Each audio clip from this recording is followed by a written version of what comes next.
उपमानाच्या जागी उपमेयच आहे असा भ्रम निर्माण होऊन तशी काही कृती घडली तर तेथे कोणता अलंकार असतो?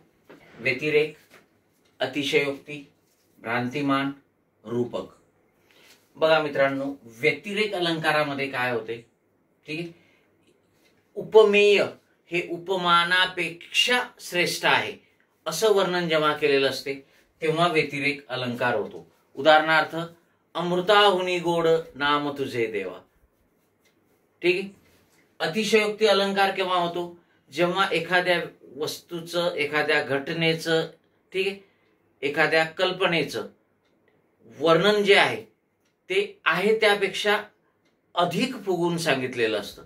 एवढं फुगून सांगितलं जाते, एवढं फुगून सांगितलं जातं की त्याच्यामधली असंभाव्यता जी आहे ती अधिक स्पष्ट होते. अशा वेळेला अतिशयोक्ती अलंकार होतो. उदाहरणार्थ, मुंगी उडाली आकाशी, तिने गिळले सूर्याशी. अतिशयोक्ती अलंकार.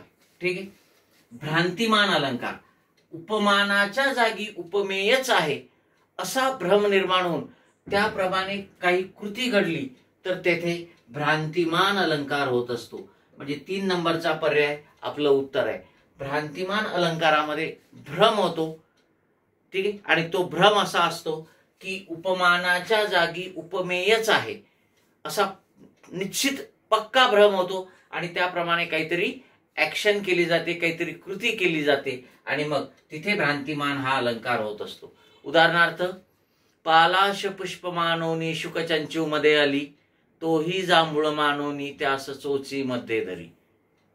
किंवा आणखी एक उदाहरण आहे, आपल्यासाठी दोर गवाक्षी बाणोनी तुलसीदास, सर्पा पकडूनी चढून गेला प्रिया दर्शनास.